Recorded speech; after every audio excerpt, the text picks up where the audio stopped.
আজকে আমরা দশম শ্রেণীর ভূঁইয়া সাহার লেখা মাধ্যমিক ভৌতবিজ্ঞান ও পরিবেশ বইটির সপ্তম অধ্যায় পরমাণু নিউক্লিয়াসের অনুশীলনের প্রশ্নগুলি আলোচনা করব।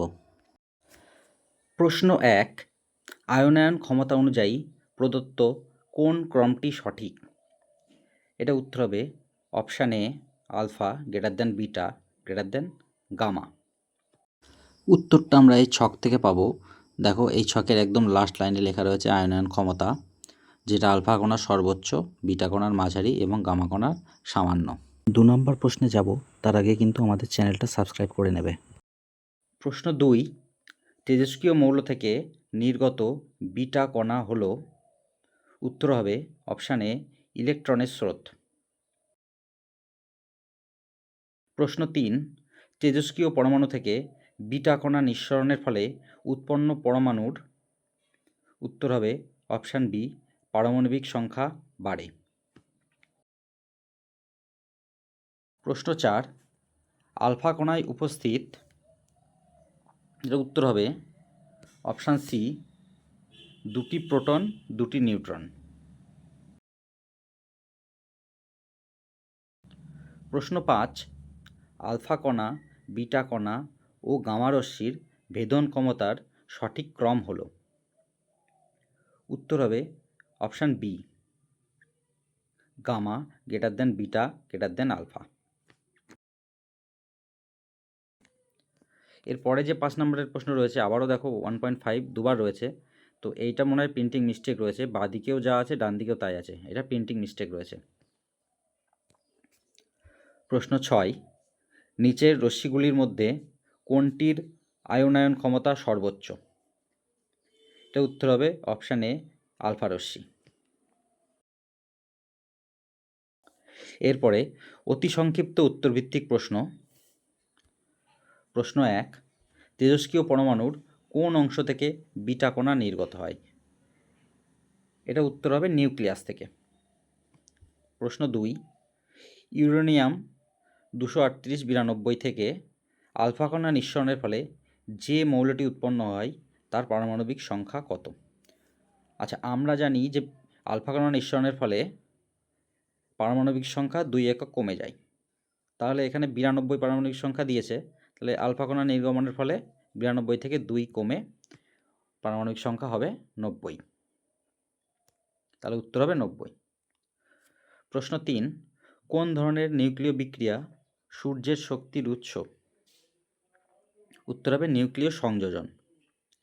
প্রশ্ন 4, নিউক্লিয় সংযোজনে যে বিপুল পরিমাণ শক্তি মুক্ত হয় কোন সূত্র তা ব্যাখ্যা করে? এটা উত্তর হবে আইনস্টাইনের ভর ও শক্তির তুল্যতা সূত্র, বা যেটাকে আমরা বলি E = mc², যেখানে E = শক্তি, m = ভর এবং c হলো শূন্য মাধ্যমে আলোর বেগ। প্রশ্ন 5, পারমাণবিক চুল্লিতে কোন ধরনের নিউক্লিয় বিক্রিয়ার সাহায্যে শক্তি উৎপাদিত হয়? এটা হবে নিয়ন্ত্রিত নিউক্লিয় বিভাজন বিক্রিয়া। প্রশ্ন 6, একটি প্রাকৃতিক তেজস্ক্রিয় মৌলের উদাহরণ দাও। উত্তর হবে ইউরেনিয়াম 238-92। এই যে 2 নম্বর প্রশ্নে দেখো, ইউরেনিয়াম 238-92 সংকেত দেওয়া রয়েছে। প্রশ্ন 7, নিয়ন্ত্রিত শৃঙ্খল বিক্রিয়ার একটি ব্যবহারিক প্রয়োগ উল্লেখ করো। উত্তর লিখবে পারমাণবিক বিদ্যুৎ কেন্দ্রে বিদ্যুৎ উৎপাদনে নিয়ন্ত্রিত শৃঙ্খল বিক্রিয়া ব্যবহার করা হয়। প্রশ্ন 8, নিউক্লিয় সংযোজনের আগে নিউক্লিয় বিভাজন ঘটানো হয় কেন?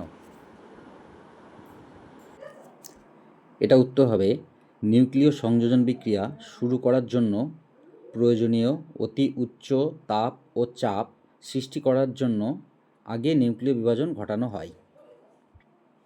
প্রশ্ন 9, তেজস্ক্রিয়তার এসআই এককটি উল্লেখ করো। উত্তর হবে বেকারেল। প্রশ্ন 10, ইউরেনিয়াম 235-92 থেকে বিটা কণা নির্গত হলে পারমাণবিক সংখ্যার কী পরিবর্তন হবে? আমরা জানি বিটা কণা নির্গত হলে পারমাণবিক সংখ্যা 1 একক বৃদ্ধি পায়, তাহলে নতুন পারমাণবিক সংখ্যা হবে 93। প্রশ্ন 11, ভর বিচ্যুতি বা ভর ত্রুটি বলতে কী বোঝো? দেখো, এখানে আমি দাগিয়ে দিয়েছি ভর বিচ্যুতি কাকে বলে। এটা লিখবে এখান থেকে। ভর বর্ণালীবীক্ষণ যন্ত্রের সাহায্যে জানা যায় যে নিউক্লিয়াসের প্রকৃত ভর ওর প্রত্যাশিত ভরের চেয়ে কম হয়। ভরের এই পার্থক্যকে ভর বিচ্যুতি বলে। এরপরে দীর্ঘ উত্তরভিত্তিক প্রশ্ন।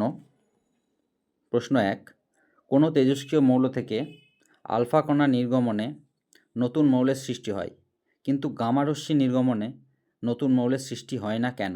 ব্যাখ্যা করো। এই প্রশ্নটার উত্তর আমি তোমাদের লিখে দিয়েছি, তা দেখো। এই প্রশ্নটার উত্তর এইভাবে লিখবে যে একটি আলফা কণা প্রকৃতপক্ষে একটি হিলিয়াম নিউক্লিয়াস। ফলে একটি আলফা কণা নির্গত হলে পরমাণুর প্রোটন সংখ্যা 2 একক এবং ভর সংখ্যা 4 একক হ্রাস পায়। যেহেতু প্রোটন সংখ্যার পরিবর্তনে মৌলের রাসায়নিক সত্তা পরিবর্তিত হয়, তাই পর্যায় সারণীতে 2 ঘর পিছিয়ে সম্পূর্ণ নতুন একটি মৌলের সৃষ্টি হয়। অপরপক্ষে গামারশ্মি একটি ভরহীন তড়িৎচুম্বকীয় তরঙ্গ, তাই গামারশ্মি নির্গমনে পরমাণুর প্রোটন সংখ্যা ও ভর সংখ্যার কোনো পরিবর্তন ঘটে না, তাই গামারশ্মি নির্গমনে কোনো নতুন মৌলের সৃষ্টি হয় না। প্রশ্ন 2, তেজস্ক্রিয় রশ্মি পরমাণুর কোন অংশ থেকে নির্গত হয়? উত্তর হবে পরমাণুর নিউক্লিয়াস থেকে। সেকেন্ড পার্টে দেখো কি আছে, তেজস্ক্রিয়তার বৈশিষ্ট্যগুলি উল্লেখ করো। দেখো এখানে তেজস্ক্রিয়তার 5টি বৈশিষ্ট্য রয়েছে, যে কোনো দুটি লিখে দিলেই কিন্তু হবে এখানে। প্রশ্ন 3, একটি তেজস্ক্রিয় পরমাণুর কেন্দ্রকে 92টি প্রোটন ও 143টি নিউট্রন আছে। ওই পরমাণু থেকে একটি আলফা কণা নির্গত হলে যে নতুন পরমাণু সৃষ্টি হয় তার কেন্দ্রকে কতগুলি প্রোটন ও নিউট্রন থাকবে? তাহলে এই প্রশ্নটার উত্তর আমি করেছি। দেখো আলফা কণা নির্গত হলে পরমাণুর প্রোটন সংখ্যা 2 একক এবং নিউট্রন সংখ্যা 2 একক হ্রাস পায়। তাহলে নতুন মৌলের প্রোটন সংখ্যা কত হবে? আগে মৌলের প্রোটন সংখ্যা ছিল 92, তাহলে 92 থেকে 2 একক হ্রাস পেলে হবে 90, এবং নিউট্রন সংখ্যা ছিল 143, তাহলে 143 থেকে 2 একক কমে হবে 141। 3 নম্বর প্রশ্নের সেকেন্ড পার্টটা রয়েছে, চিকিৎসা ক্ষেত্রে তেজস্ক্রিয়তার একটি ব্যবহার উল্লেখ করো।